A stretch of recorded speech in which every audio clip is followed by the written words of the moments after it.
আসসালামু আলাইকুম, আশা করছি সকলে ভালো আছেন। তো আমরা অনার্স তৃতীয় বর্ষের যারা এবার পরীক্ষা দিচ্ছেন 2023 পরীক্ষাটা দিচ্ছেন, আপনাদের জন্য কমপ্লেক্স অ্যানালাইসিসের একটা গুরুত্বপূর্ণ জিনিস নিয়ে কথা বলবো। সেটা হচ্ছে টেইলরস থিওরাম। টেইলরস থিওরামটা অত্যন্ত গুরুত্বপূর্ণ এবারের পরীক্ষার জন্য। কিন্তু আপনাদের একটু মাথায় রাখতে হবে 2023 সালের পরীক্ষাটা হচ্ছে আনপ্রেডিক্টেবল। এখানে কোশ্চেন আপনি যেটাকে ভাবছেন আসবে ওটা পরীক্ষায় আসে না, কিন্তু আরেকটা জিনিস চলে আসছে যেটা আরো সহজ। এই জায়গা থেকে চিন্তা করে আপনার টেইলর সিরিজটা তো অবশ্যই গুরুত্বপূর্ণ, এটা অনেকবার আসছে এবং আগে পরে আপনাদের জন্য সিরিয়ালে এটা আসার কথা এবার।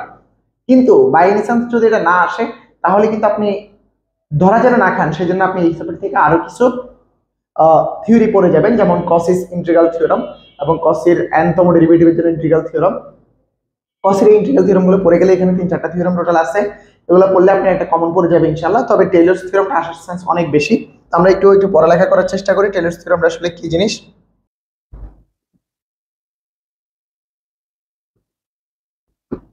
ওকে, তো টেইলরস থিওরামটা বলছে কি দেখেন। বলছে যে যদি এরকম হয় যে একটা বৃত্ত আছে, যে এটা একটা বৃত্ত, যে বৃত্তটার নাম দিলাম আমরা সি। এই বৃত্তের কেন্দ্র হচ্ছে আমার এ, কেন্দ্র হচ্ছে কি এ। তো এখন এই এ কেন্দ্র বিশিষ্ট এই বৃত্তটার অভ্যন্তরে, যে এই বৃত্তের ভিতরে যত বিন্দু আছে সব বিন্দুতে যদি একটা ফাংশন এফ অফ জেড বৈশ্লেষিক হয়, তবে এই এ বিন্দুর রেসপেক্টে অর্থাৎ এ বিন্দুর সাপেক্ষে এই বৃত্তের ভিতরে আমরা একটা ফাংশনকে টেইলরের ফাংশন হিসাবে বা টেইলরের ধারায় বিস্তৃতি করতে পারবো। কি বলছি? টেইলরের ধারায় বিস্তৃতি করতে পারবো। তো টেইলরের ধারাটা কেমন? টেইলরের ধারাটা আপনারা ইন্টারমিডিয়েটে শিখে আসছেন, ইন্টারমিডিয়েট বলতে অনার্স ফার্স্ট ইয়ার সেকেন্ড ইয়ারও শিখছেন। যে এরকম ছিল এফ অফ জেড আমরা যদি এ বিন্দু রেসপেক্টে করি, তাহলে এই যে এই এ বিন্দু রেসপেক্টে আমরা যদি এটাকে সাজাই, তাহলে এখন কি হবে? F of z equals two, এখানে এন এর মান আমরা বসাইতে থাকবো। তাহলে বসাইতে থাকলে এন এর মান যদি আমি প্রথমে 0 বসাই, এন এর মান 0 বসালে এখানে হবে 0। তো এফ 0 এ তার মানে হচ্ছে এফ অফ এ, মানে হচ্ছে n ফ্যাক্টরিয়াল মানে হচ্ছে 0 ফ্যাক্টরিয়াল মানে 1। এখন দেখেন এখানে n এর মান 0 বসানোর পরে এখানে শুধু f অফ a কিভাবে থাকে? আসলে এই n টা কি? এই n টা হচ্ছে তার ডেরিভেটিভের ক্রম, মানে কততম বার অন্তরীকরণ। তো 0তম বার অন্তরীকরণ মানে কি? ফাংশনটা থেকে যাবে, ফাংশনটার কোনো ডেরিভেটিভ হবে না। তাহলে এখানে হবে কি? এখানে হবে এখানে n তম বার অন্তরীকরণ মানে কি? কোন বার অন্তরীকরণ, একবার অন্তরীকরণ হয় নাই। তো এখানে n এর মান 0, 0 বসালে এটা হয়ে যাবে 0। তাহলে এই পার্টটা শুধু n এর মান 0 যখন, তখন শুধু এটা থাকতেছে। এরপরে দেখেন n এর মান যদি আমি 1 বসাই, তাহলে হচ্ছে f ড্যাশ একবার অন্তরীকরণ a বাই হচ্ছে 1 ফ্যাক্টরিয়াল, আর এখানে z মাইনাস a। তারপর আমি যদি n এর মান যদি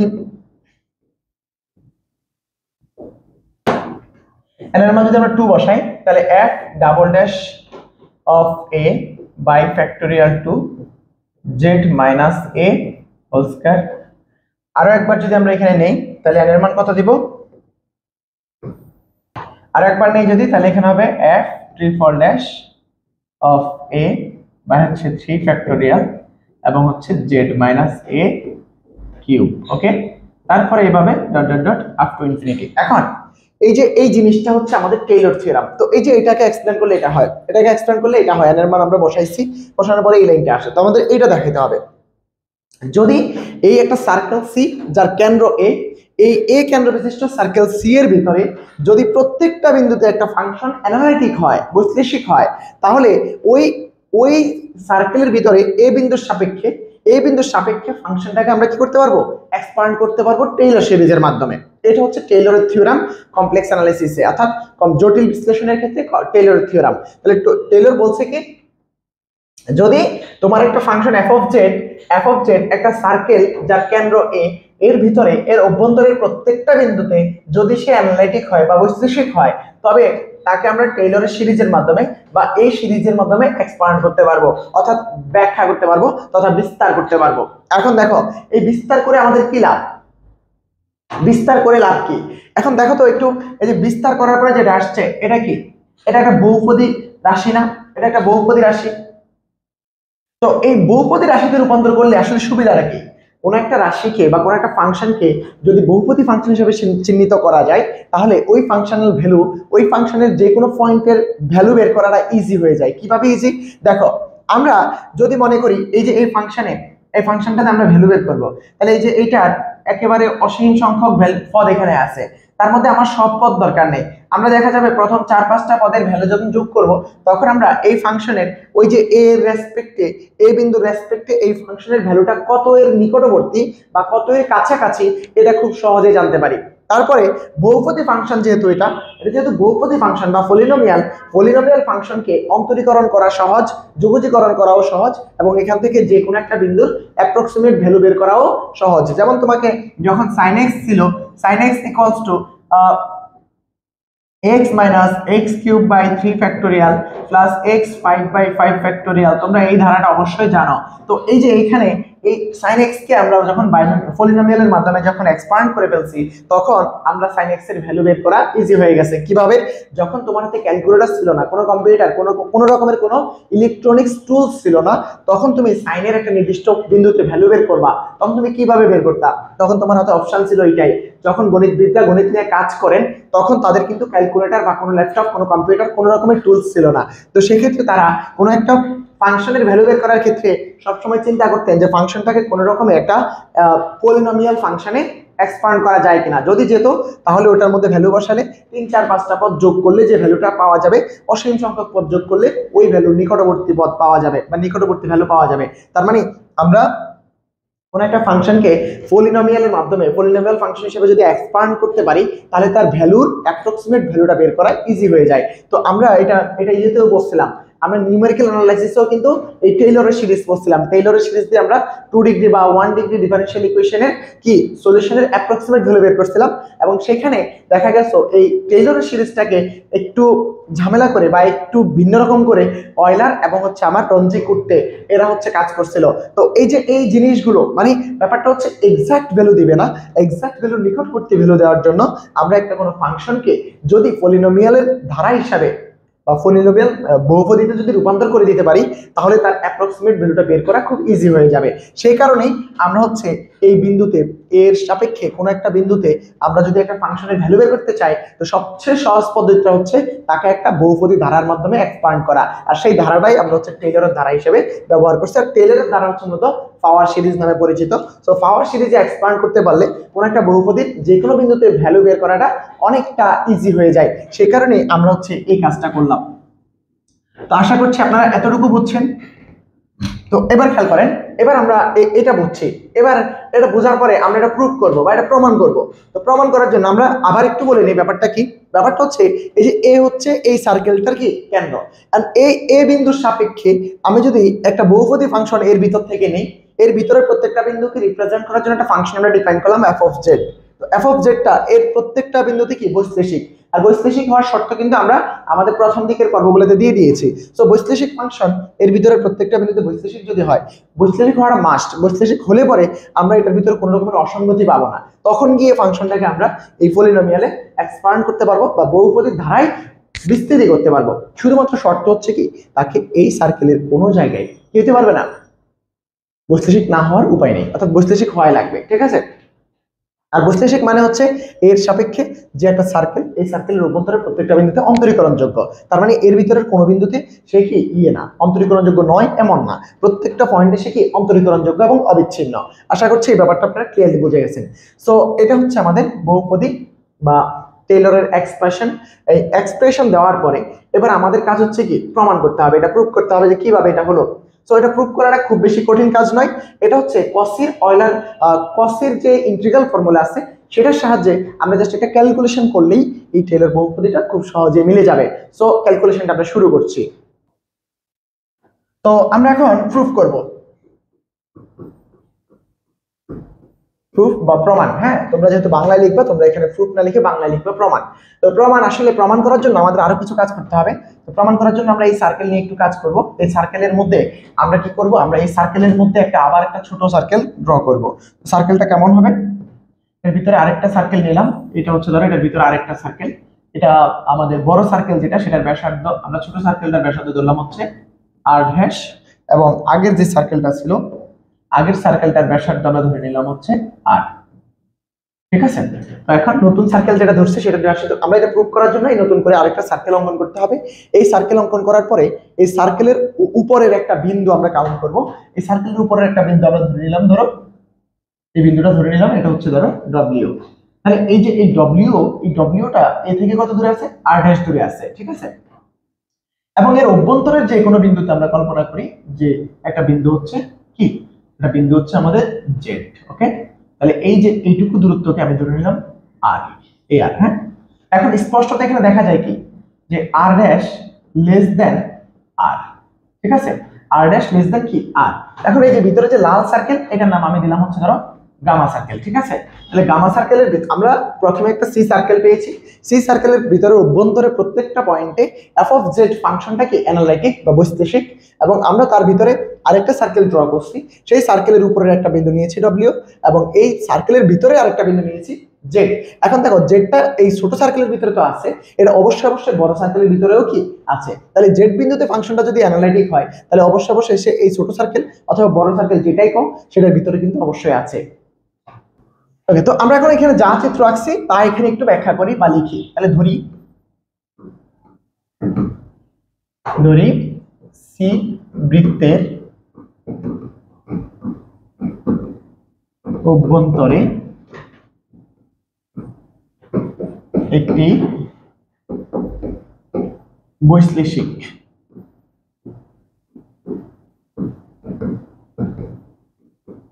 ফাংশন এফ জেড। হ্যাঁ, সি বৃত্তের অভ্যন্তরে একটা বৈশ্লেষিক ফাংশন আমরা ধরে নিয়েছি কি এফ অফ জেড, যেখানে বৃত্তটির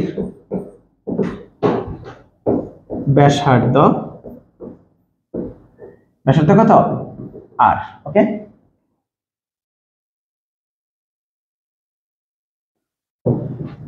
এবং কেন্দ্র হচ্ছে এ।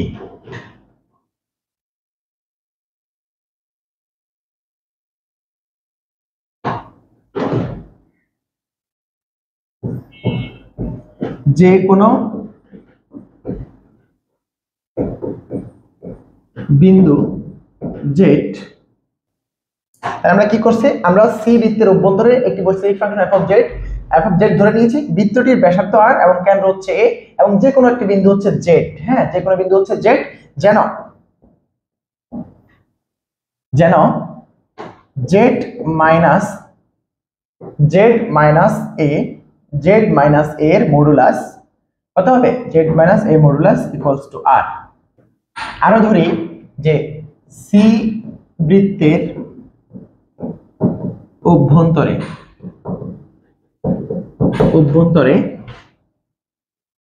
আর ড্যাশ ব্যাসার্ধের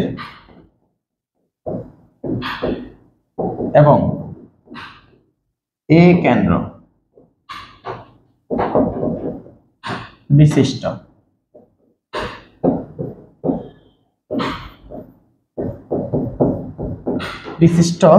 দেখো আমরা কি বলছি, আরো ধরি সি বৃত্তের অভ্যন্তরে আর ড্যাশ ব্যাসার্ধের এবং এ কেন্দ্র বিশিষ্ট অন্য একটি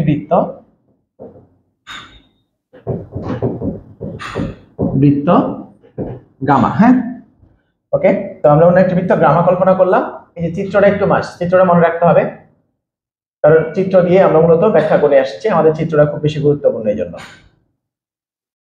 ওকে, তো বৃত্ত গামা আমরা বলতেই পারি যেখানে যেন, আচ্ছা দেখো গামা বৃত্তের উপরে একটা বিন্দু হচ্ছে কি ডব্লিউ, তাহলে আমরা যেন লিখতে পারি কি ডব্লিউ মাইনাস এ এর মডুলাস ইকুয়ালস টু কি আর ড্যাশ। আশা করছি এই ব্যাপারটা বুঝে গেছে। আমরা প্রথমে একটা বৃত্ত নিয়েছি, ওই বৃত্তের অভ্যন্তরে পুরো ফাংশনটাকে আমরা ধরে নিয়েছি কি অ্যানালাইটিক বা বৈশ্লেষিক, এবং তার অভ্যন্তরে আরেকটা বৃত্ত নিয়েছি এবং বেশ কিছু এলিমেন্ট আমরা এখানে কাউন্ট করেছি। যেমন ওই নতুন বৃত্তের উপর হচ্ছে একটা বিন্দু নিয়েছি ডব্লিউ, এবং তার ভিতরে আরেকটা বিন্দু নিয়েছি জেড, এবং তার কেন্দ্র হচ্ছে এ, এটা প্রথমে নিয়েছি, এবং ওই লাল বৃত্তের ব্যাসার্ধ নিয়েছি হচ্ছে আর ড্যাশ, আর আগের বৃত্তের ব্যাসার্ধটা হচ্ছে আর, আর নতুন বৃত্তটার নাম দিয়েছি আমরা গামা। এই জিনিসগুলো যা নিয়েছি তা এখানে জাস্ট এক্সপ্লেন করছি। এটা হচ্ছে প্রমাণ করার জন্য প্রথমে এক্সপ্লেনেশন, আমরা যা করেছি তা এখানে বলে দিয়েছি এখানে, এবং এখানে কি এখানে আর ড্যাশ লেস দেন আর। ঠিক আছে, তাহলে আমরা যা করেছি তা এখানে ব্যাখ্যা করেছি, যা এখানে করেছি তা এখানে বলে দিয়েছি। তো দেখো আমরা এটা আমি যে লিখেছি এটা আমার মতো করে আমি লিখেছি, বাট তোমার মতো করে তুমি লিখবা। জাস্ট তুমি বলতে চাইছো কি, তুমি বলতে চাইছো সি একটা সার্কেল, এই সার্কেলের ভিতরে এফ অফ জেড একটা ফাংশন যেটা সম্পূর্ণ অ্যানালাইটিক বা বৈশ্লেষিক, এবং তার ভিতরে আমরা আরেকটা নতুন সার্কেল কল্পনা করেছি, সেই সার্কেলটার নাম দিয়েছি গামা, এবং সেই সার্কেলের উপরস্থ একটা বিন্দু নিয়েছি ডব্লিউ, এবং ডব্লিউ থেকে এই যে কেন্দ্রের মধ্যবর্তী দূরত্ব থেকে আমরা আর ড্যাশ নিয়েছি। স্পষ্ট তুমি দেখতে পাচ্ছ আর ড্যাশটা আর এর থেকে ছোট। এই কথাগুলোই আমি বলতে চাচ্ছি। এটা বলে তোমার মতো করে তুমি বলে জাস্ট এক্সপ্লেনেশনটা এখানে দিয়ে দিবা। তারপরে আমরা করব কি, আমরা কসিস ইন্টিগ্রাল ফর্মুলা অ্যাপ্লাই করব। কসিস ইন্টিগ্রাল ফর্মুলা অ্যাপ্লাই করলে বাকি অংশটুকু শুধু ক্যালকুলেশন। জাস্ট তোমার এই কথাটা আমার মতো হইতেও পারে, নাও হইতে পারে, তুমি তোমার মতো করে এখানে যা লিখেছো তা এখানে জাস্ট ব্যাখ্যা করে দিবা। ব্যাখ্যা করে দেওয়ার পরে আমরা কসিস ইন্টিগ্রাল ফর্মুলা অ্যাপ্লাই করব, দেন একটু ক্যালকুলেশন করব। আশা করছি আমাদের এই পুরো টেলর সিরিজটা আপনারা বুঝে যাবেন। ওকে, তো এখন কসিস ইন্টিগ্রাল থিওরেমটা কি? তো আমরা যেহেতু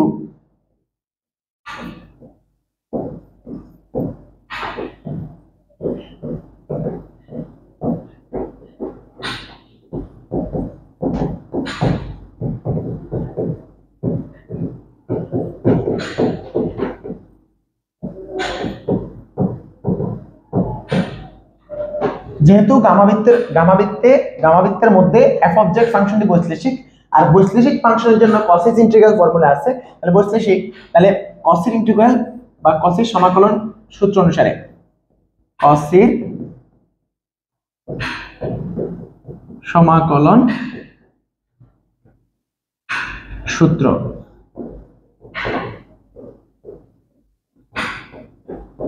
অনুসারে f of z equals to, তো কসের সমাকলন সূত্রটা কি, 1/2 pi integration of over the gamma, অর্থাৎ ক্লোজ সার্কেল গামার মধ্যে ইন্টিগ্রেশনটা করব। এখানে তোমরা চাইলে এই চিহ্নটা ইউজ করতে পারো, ক্লোজ সার্কেল গামা, এটা না ব্যবহার করলেও সমস্যা নেই, এটা লিখতে পারো।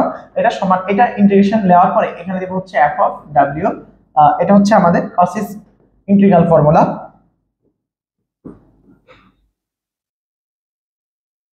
W মাইনাস জেড ডিডব্লিউ, এটা হচ্ছে আমাদের কসিস ইন্টিগ্রাল ফর্মুলা। তো এই কসিস ইন্টিগ্রাল ফর্মুলাটাকে আমরা এখন জাস্ট একটু এক্সপ্লেন করে আমরা এটা দিয়ে টেলরের সিরিজটা নিয়ে আসব, ঠিক আছে? তো এটাকে 1 নং দিয়ে রাখো। এটার মধ্যে আমাদের কাজ হচ্ছে কি, আমাদের কাজ হচ্ছে এই যে এই কোশ্চেনটা নিয়ে আসা, এটা এনে এখানে বসিয়ে দেবো, দেন এটার কাজ আমরা করব, ঠিক আছে? তো এখন আমরা কি করব, এখন আমরা যেটা করব সেটা হচ্ছে এরকম যে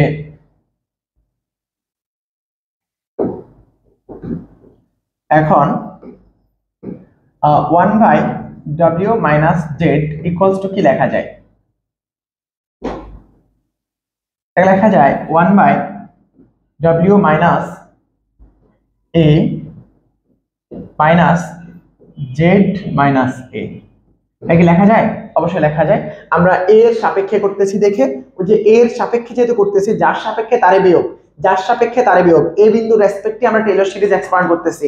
দ্যাটস ওয়াই যার সাপেক্ষে তারে নিয়ে আসতে হবে, কার সাপেক্ষে? a এর সাপেক্ষে। এইজন্য যার সাপেক্ষে তারে বিয়োগ করে আমরা এখানে লিখলাম w মাইনাস a এবং z মাইনাস a। এই জিনিসটাকেই দেখো লেখা যায় যে w মাইনাস a এদিকে মাইনাস z, তাহলে যে w মাইনাস z কিন্তু আছে, এবার মাইনাস a এদিকে মাইনাস হচ্ছে প্লাস a এদিকে, তাহলে আলটিমেটলি কি হয়ে যাবে, আগেরটাই থেকে যাবে। তো এখান থেকে আমরা একটা জিনিস কমন নিব, এখান থেকে আমরা কি কমন নিব, এখান থেকে এইটা অথবা এইটা যে কোনো একটা কমন নেব। কোনটা কমন নিব? আমাদের একটু টেইলর এক্সপানশন একটু ফিরে যাই, এই যে এখানে একটু দেখে আসি, এখানে কি আছে, এখানে আছে z minus a square, z minus a, এভাবে তো সামনের দিকে যাচ্ছে, তাই না? আমরা z মাইনাস এটাকে এক্সপ্লেন করে নিয়ে আসবো। তো আমরা z মাইনাস এটাকে রেখে দিব, তাহলে এখানে কমন নিব কাকে, আমরা কমন নিব হচ্ছে তোমার w মাইনাস এটাকে, w মাইনাস a কমন নিব। তাহলে এখান থেকে যদি আমরা w মাইনাস a নিচে কমন নেই, তাহলে w মাইনাস a আমি কমন নিলাম। তাহলে কমন নিলে এখানে কি থাকলো, এখানে থাকতেছে 1, এখানে থাকতেছে হচ্ছে z মাইনাস a বা হচ্ছে w মাইনাস a। আশা করছি এই ব্যাপারটা তোমরা ক্লিয়ারলি বুঝে গেছো। ওকে, তো এটা হচ্ছে আমাদের নতুন অবস্থা। এটা থেকে আমরা just w minus a common নিচ্ছি। কেন কমন নিচ্ছি? কারণ থিওরিতে প্রমাণের ওই পাশে কিন্তু z মাইনাস a কি a square, z minus a whole cube এইভাবে আছে। তো এই যে z মাইনাস a এর ব্যাপারটা আমরা রেখে দিয়েছি, সেটাকে আমরা এক্সপ্লেইন করব বা এক্সপ্যান্ড করব বা বিস্তৃতি করব। তো এটাকে লেখা যায় কি, এটাকে লেখা যায় 1/w minus a, 1/w minus a এদিকে 1 minus z minus a by w minus a whole to the power -1। আশা করছি এই ব্যাপারটা তোমরা বুঝে গেছো।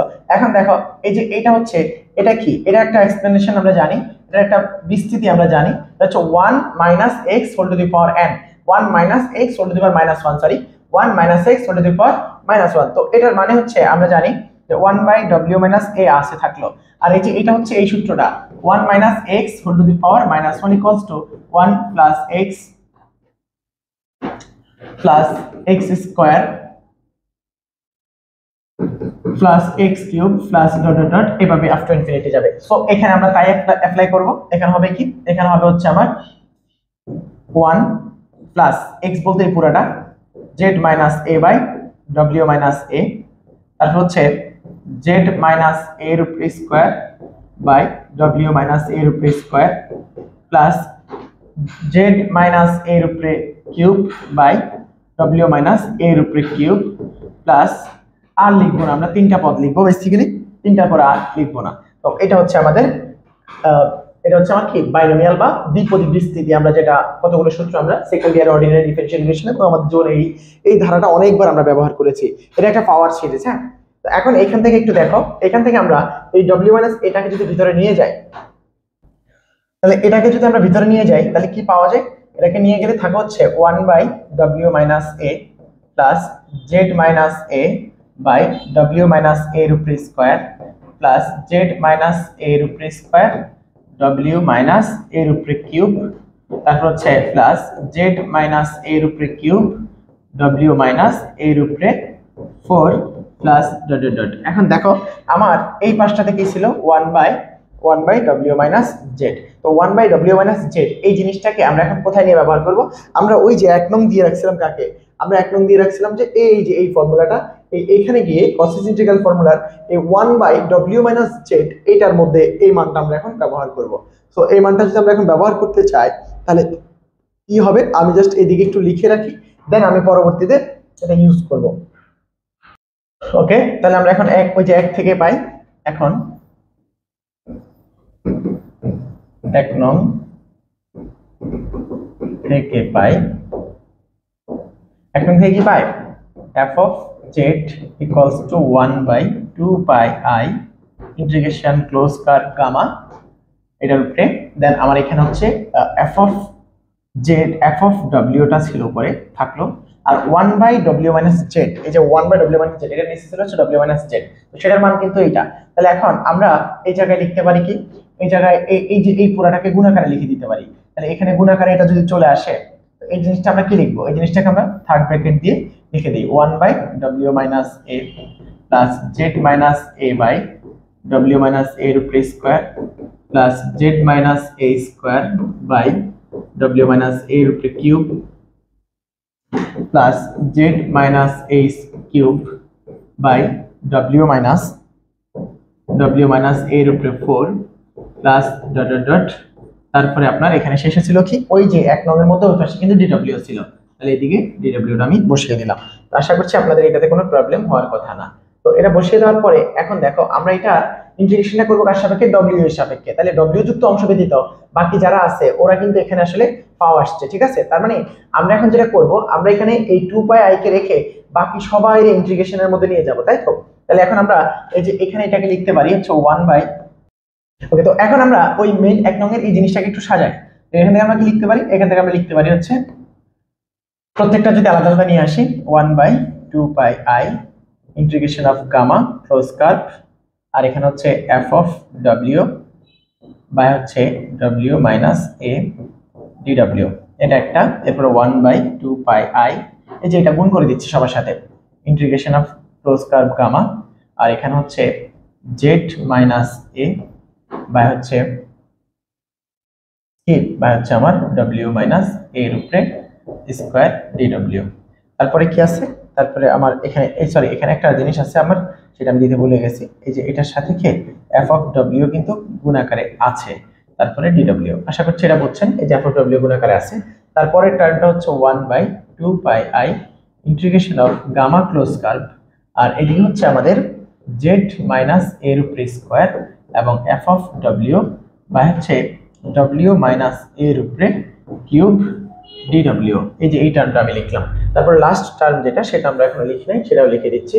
দেন আমরা এখান থেকে নিয়ে আসতে পারি কি, এখানে পরবর্তী টার্ম যেটা সেটা হচ্ছে plus 1/2πi integration of gamma close curve z minus a cube f of ডব্লিউ, আর নিচে হচ্ছে W minus a whole to the power 4। তারপরে আমাদের এই টার্মটাকে আমরা একটু কি করতে পারি, এখানে আমরা অসীম পদের জন্য আমরা এখানে প্লাস দিয়ে ডট ডট ডট দিয়ে দিতে পারি। সো এটা হচ্ছে আমাদের কি আগের লাইনটা থেকে এই লাইন আসছে। তো আগের লাইন থেকে এই লাইন জাস্ট কি করছি, গুণ করে দিয়েছি, আর কিছু করি নাই। তো এবার এখানে একটু খেয়াল করেন, এখানে আমার ইন্টিগ্রেশনটা কার সাপেক্ষে, ইন্টিগ্রেশনটা হচ্ছে ডব্লিউ এর সাপেক্ষে, ইন্টিগ্রেশন হচ্ছে ডব্লিউ এর সাপেক্ষে। তাহলে এটা যা আছে তা, এখানে ইন্টিগ্রেশন ডব্লিউ এর সাপেক্ষে, কিন্তু এই যে জেড মাইনাস এটা কি আমার কোনো দরকার আছে না, তাহলে এটাকে বের করে ফেলি, জেড মাইনাস এর টার্মটাকে আমরা বের করে ফেলবো। তাহলে বের করলে কি হয়, এটাকে বের করলে 1/2πi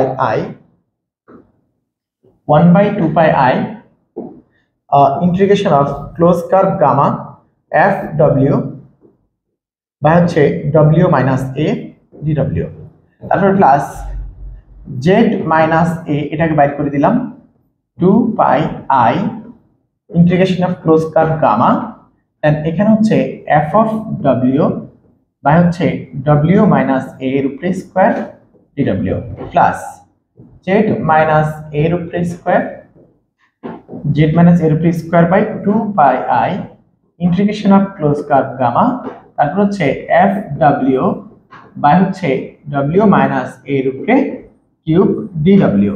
আশা করছি এটা বুঝছেন। এবং সর্বশেষ যেটা সেটা হচ্ছে জেড মাইনাস এর উপরে কিউব বা হচ্ছে 2πi integration of close curve gamma আর এফ অফ ডব্লিউ বা হচ্ছে ডব্লিউ মাইনাস এর উপরে পাওয়ার 4। আশা করছি এই ব্যাপারটা আপনারা ক্লিয়ারলি বুঝে গেছেন। ওকে, তো এবার চলে আসেন, এই যে এইটুকু জানার পরে আমাদের এখন কাজ কি, আমাদের এখন কাজ খুবই সীমিত। আমরা এরপরে খুব সিম্পলি অঙ্কটা শেষ করতে পারবো। এখানে ডিডব্লিউ আছে, তাহলে এখানে বাকি অংশটুকু খুবই সহজ। আমরা জাস্ট এবার এখানে কসের nতম ডেরিভেটিভের সূত্র ব্যবহার করব বা nতম ইন্টিগ্রালের সূত্র ব্যবহার করব কসের। তো আমরা কসের nতম সমাকলন বা nতম ডেরিভেটিভের সূত্র জানি হচ্ছে কসের, এখানে আমরা জানি we know fn of a equals to হচ্ছে n factorial by 2πi n factorial by 2πi integration of f of z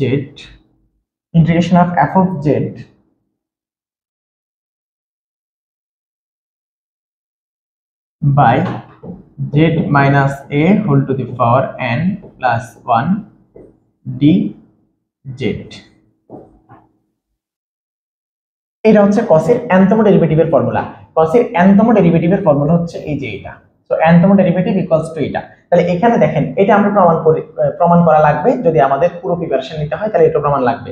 so এখান থেকে আমরা এই n ফ্যাক্টরিয়ালটা কিন্তু এখানে পাচ্ছি না।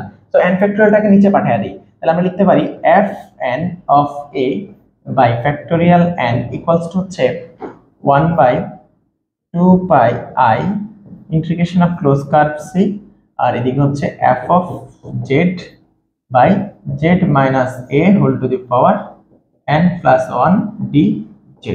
সো এইটাকে আমরা একটু এখানে প্রত্যেকটা পদের মধ্যে একটু খেয়াল করে আছে কিনা দেখো। আমার প্রথম পদে 1/2πi f of w by w minus কি w minus a। তাহলে এই যে এই টার্মটাকে আমরা কি ওখানের সাথে তুলনা করলে এখানে n এর মান কত, এখানে n এর মান হচ্ছে 0, এখানে n এর মান কত 0। এই যে এখানে n এর মান 0, কারণ এখানে দেখো আমার এখানে এটা হচ্ছে 1, ওই যে 1 কিন্তু আছে, এই যে 1 আগ থেকে আছে, তাহলে নিচে হচ্ছে n plus 1 না, তাহলে 1 টা আছে, তাহলে n কত, n টা হচ্ছে 0। তাহলে এখানে হচ্ছে n 0 মানে কি, এটা হচ্ছে একবারও ডেরিভেটিভ না, মানে হচ্ছে f of a। এটা মানে কি, এটা মানে হচ্ছে f of a by factorial 0। তাহলে f of a by factorial এটা মানে কি, এই যে এই অংশটুকু মানে কি, এই অংশটুকু মানে হচ্ছে এই সূত্র অনুসারে f of a, শুধু f of a, কারণ n এর মান হচ্ছে এখানে 0, এই যে এখানে 0 plus 1 লেখা যায়, রাইট, 0 plus 1 লেখা যায়, তো n এর মান 0, তাহলে এটা হচ্ছে f of 0, এটা হচ্ছে f0, এই যে এই f0 by 0 ফ্যাক্টোরিয়াল। তাহলে এই টার্মটা হচ্ছে f0, মানে f0 মানে একবার অন্তরীকরণ না, তাহলে এফ নট মানে একবারান্তরীকরণ না, কোথায় কোন বিন্দুতে, এই যে এই এ বিন্দুতে, ওই যে দেখো এ বিন্দুতে, এই যে এই এফ অফ এ এটা কিন্তু মাইনাস আকারে থাকে, তো এই যে এখানে এ মাইনাস আকারে আছে, সো এখানে এফ অফ এ একবারান্তরীকরণ না, এটা হচ্ছে শূন্যতম বার ডেরিভেটিভ মানে কোনো রকমের অন্তরীকরণ এখানে হয়নি। তারপরে দেখো পরের টার্মটাতে আমার এখানে কি থাকতেছে, এখানে থাকতেছে এই যে জেড মাইনাস এটা কিন্তু আমার ফিক্সড, এটা থেকে গেল, তাহলে এই যে 1/2πi close curve gamma integration of এই যে এইটা, তাহলে এই যে এইটা মানে কি, একটু এইটা একটু খেয়াল করো, এটা মানে কি, এখানে এর মান কত, এখানে এর মান হচ্ছে 1, কারণ 2 মানে হচ্ছে যে 1টা ফিক্সড, যে এই 1টা ফিক্সড সাথে কত যোগ করলে 2 হয়, 1 যোগ করলে 2 হয়, তাহলে এটা হচ্ছে একবারান্তরীকরণ, এটা হচ্ছে একবারান্তরীকরণ সাথে জেড মাইনাস এ আছে, তাহলে আমরা এখানে লিখতে পারি জেড মাইনাস এ, দেখো একবারান্তরীকরণ কিন্তু 1 ফ্যাক্টরিয়াল নিচে আসবে, যত বারান্তরীকরণ তত ফ্যাক্টরিয়াল নিচে, তাহলে জেড মাইনাস এ এটা থাকলো, আর হচ্ছে f dash of a by factorial 1, আশা করছি এটা বুঝছো। তারপরেরটাতে একটু খেয়াল করো, তারপরেরটা এই যে জেড মাইনাস আকারে যেটা আছে জেড মাইনাস এ এটার হোল স্কয়ার থেকে গেল, আর এখানে দেখো এখানে আছে 3, তাহলে একবার দিলে এর মান 2, তাহলে হচ্ছে f double dash of a by, যেহেতু ডাবল ড্যাশ তাহলে হচ্ছে নিচে 2 ফ্যাক্টরিয়াল, আশা করছি এটা বুঝছো। সো এরপরের টার্মটাতে একটু খেয়াল করো, এরপরের টার্মটা যদি আমি লিখি তাহলে নিশ্চয় হবে এরকম, আমি এখানে একটু মুছে ফেলি এগুলো, আমরা পরেরটা দিয়ে কাজ করতেছি, এখানে হচ্ছে কি, এখানে পরেরটা হবে z minus a whole cube f triple dash of a by factorial 3 plus dot dot dot, আশা করছি এইটুকু ব্যাপার বুঝে গেছেন। তো এই যে এটাই হচ্ছে আমাদের কি টেইলরস থিওরাম। তো টেইলরস থিওরামের আপনাদের বইয়ের মধ্যে আরো অনেক রকমের হাবিজাবি অনেক কিছু লিখছে, আমরা এই 4-5 লাইনের ক্যালকুলেশন করে এই যে এই কসের ইন্টিগ্রাল ফর্মুলাটা আমরা অ্যাপ্লাই করব, কসের ইন্টিগ্রাল ফর্মুলাটা অ্যাপ্লাই করে আমরা এই যে এই টার্মটা থেকে এই টার্মটা লিখে দিব সরাসরি। তো এই হচ্ছে আমাদের কি, এই হচ্ছে আমাদের টেইলরস থিওরাম। তো টেইলরস থিওরামটা খুব সহজেই আমরা বুঝে গেছি আশা করছি। তো টেইলরস থিওরামটা আপনারা এভাবে প্রমাণ করবেন। তো আপনাদের বইয়ের মধ্যে যেভাবে লিখছে, আসলে বইয়ের মধ্যে একটু ঝামেলা আছে, বই আর উল্টাপাল্টা অনেক কথা বলছে যেগুলো আমাদের আসলে প্রয়োজন নেই, এত ক্যালকুলেশনের প্রয়োজন নেই।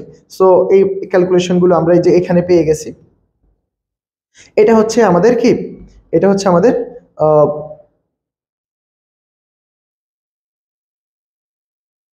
এখানে অনেক হাবিজাবি লিখছে ভাই, এত কিছু দরকার নেই, আমরা এখানে শেষ করব। ইহাই কি, ইহাই আমাদের টেইলরস থিওরাম বা টেইলরস থিওরাম। এই যে এই পাশে আমার এফ অফ জেড ছিল 1 নং সমীকরণে, এই পাশে কি ছিল, এফ অফ জেড ছিল। এফ অফ জেড কে আমরা এই বিন্দুর রেসপেক্টে আমরা কি করছি, একটা বহুপদীতে এক্সপ্যান্ড করছি বা বিস্তৃতি করছি, আর এই বহুপদীটার নামই হচ্ছে টেইলর বহুপদী বা টেইলরের ধারা। তো টেইলরের ধারার মাধ্যমে আমরা কমপ্লেক্স অ্যানালাইসিসের যে কোনো একটা ফাংশনকে বিশ্লেষণ করে ফেলছি। তো এটা হচ্ছে আমাদের টেইলরের সিরিজ। তো ভালো থাকবেন, সুস্থ থাকবেন, পরের পর্বে আবার দেখা হবে। আসসালামু আলাইকুম।